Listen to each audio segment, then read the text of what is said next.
واحدة من مميزات مؤتمر قمة الحكومات إنه بيجمع خبرات من كل دول العالم، وده بيسمح لك بحاجتين. أولا تعرف هو أنت متقدم كفاية ولا مش متقدم خالص، ولا أنت متراجع، ولا تاني حاجة فبتعرف تقيس نفسك الأول يعني مقارنة بدول تانية. تاني حاجة بتتعلم، لأنه ده طبيعي، لو مش هتتعلم هتتخلف وهتتراجع، هتتكلس وهتلاقي نفسك واقف مكانك وغيرك بيجري منك.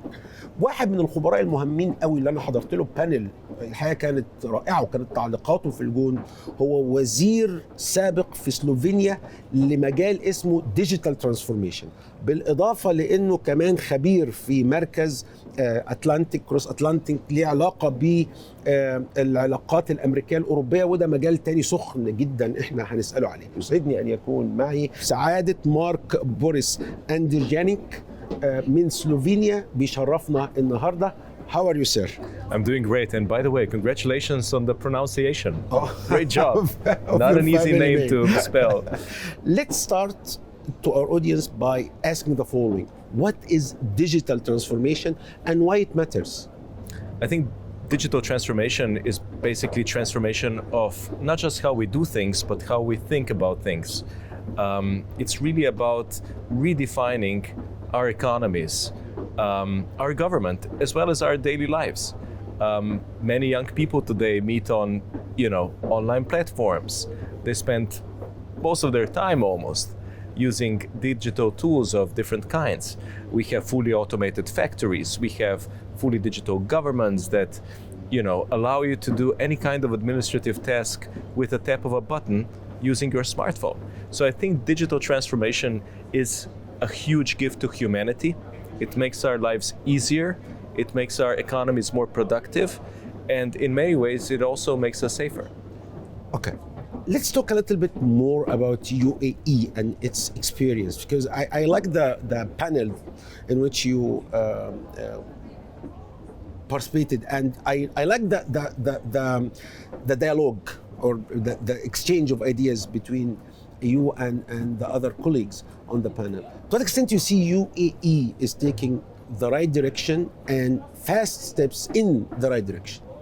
I mean, the UAE is an undisputed global leader in government technologies. Wow. And when it comes to technology openness in general, I think you have the most impressive digital governance and digital bureaucracy in the world. Digital bureaucracy, that's a very interesting I know, term. it's a very interesting word, but it's funny being so advanced, so forward-looking, that you are actually even still wanting to be even less bureaucratic, even more customer-friendly, even more automated. I'm truly fascinated by how your strive to serve people never ends.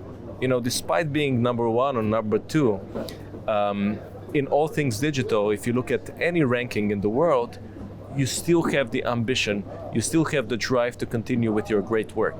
So I think you're a source of inspiration to many countries around the world.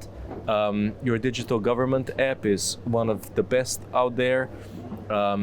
You're implementing artificial intelligence in very innovative ways to make the government more productive, but also to make lives of citizens a bit easier. Yeah, I can tell you that I have been here for quite some time, and I rarely meet actual employee, because I don't need to meet an employee because everything is going through. The best government is the government that you don't even see, a government that's seamless. Yes, that right, you don't need to seamless, deal yes. with. This is, I think, the idea of the best kind of bureaucracy.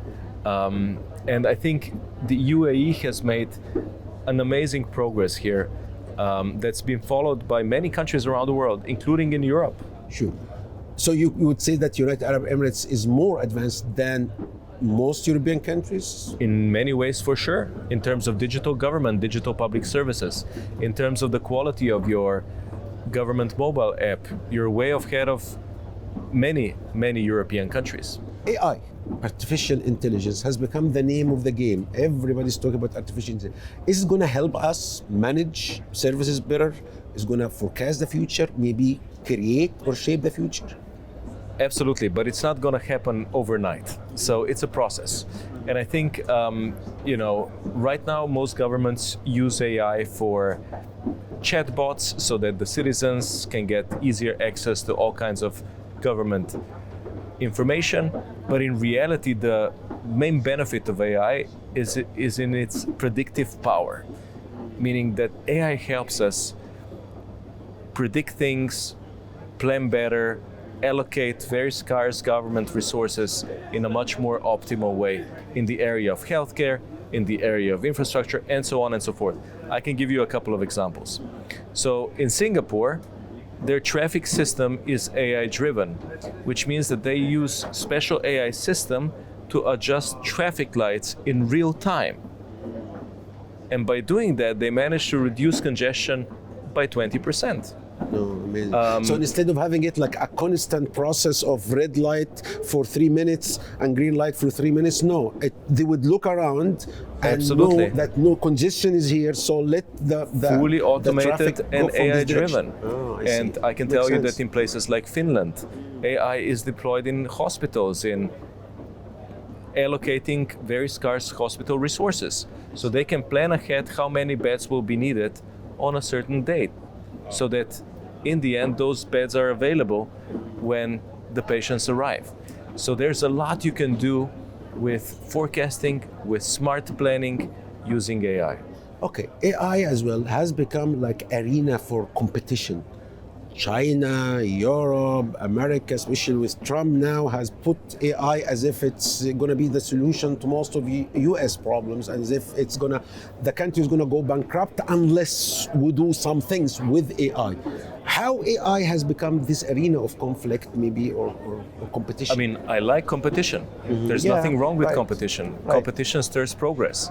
And I think, obviously, every country wants to be ahead in the technology that will define the next decade, perhaps the next century. And for us and our generation, this is clearly AI. So there's going to be a lot of friction in this area, as we've seen them for many years already. But at the same time, it's going to be a lot of innovation. So we see the US announcing the Stargate initiative, mobilizing $500 million in developing AI. We have similar initiative now in Europe that was announced just a couple of days ago. We've seen similar initiatives also coming from the Middle East, from UAE, from Saudi Arabia, and so on. So I like that competition is basically stirring progress, bigger investments, because the more we'll invest, the better solutions we'll get at the end. And with this space, our citizens will be benefiting from those solutions very, very fast. Trump. Trump, since he got into office, he has become maybe the headline of almost all major newspapers all over the world. Is he a threat to the world, or he is an opportunity to the world? Especially you work for an American or US think tank, and meanwhile you live in Europe. So you wear the two hats. So I can say that we're definitely entering a new era in international relations, but it is, after all, an era of opportunity. And I think things will be very different from before, but that in the end, Trump will basically strengthen global collaboration, at least in several areas. Don't you fear that he is like the beacon of rightist movements throughout the world? I mean, for sure, a lot of this kind of movements around the world draw inspiration from what's going on in the US at the moment. But at the same time, as a European, the fact that Europe should become more sovereign when it comes to defense, when it comes to other areas as well, I think should resonate with Europe. And this has been also one of Trump's messages. If you want security in Europe, you should invest in it. And I agree with that. Europe has underinvested in its own security, hasn't provided the right kind of deterrence, which also, contributed to the start of the full-scale Russian invasion in Ukraine. So, he might sound a bit crude at times, but many of the messages that he's trying to convey, make sense. And that I think making sure that there are fewer trade deficits around to shift from free trade to fair trade, as was mentioned yesterday, that also makes sense for the US, and we should be, listening to our partners in Washington about their plans. Let's hope for the best for the whole world. Let's hope for the best. Sure. Your Excellencies, Mr. or Minister Mark Boris Anderjank, let me thank you very much for this interview. Appreciate it. Thank you very much. I enjoyed it a Thank great you deal. very much, sir. Thank you. Thank you.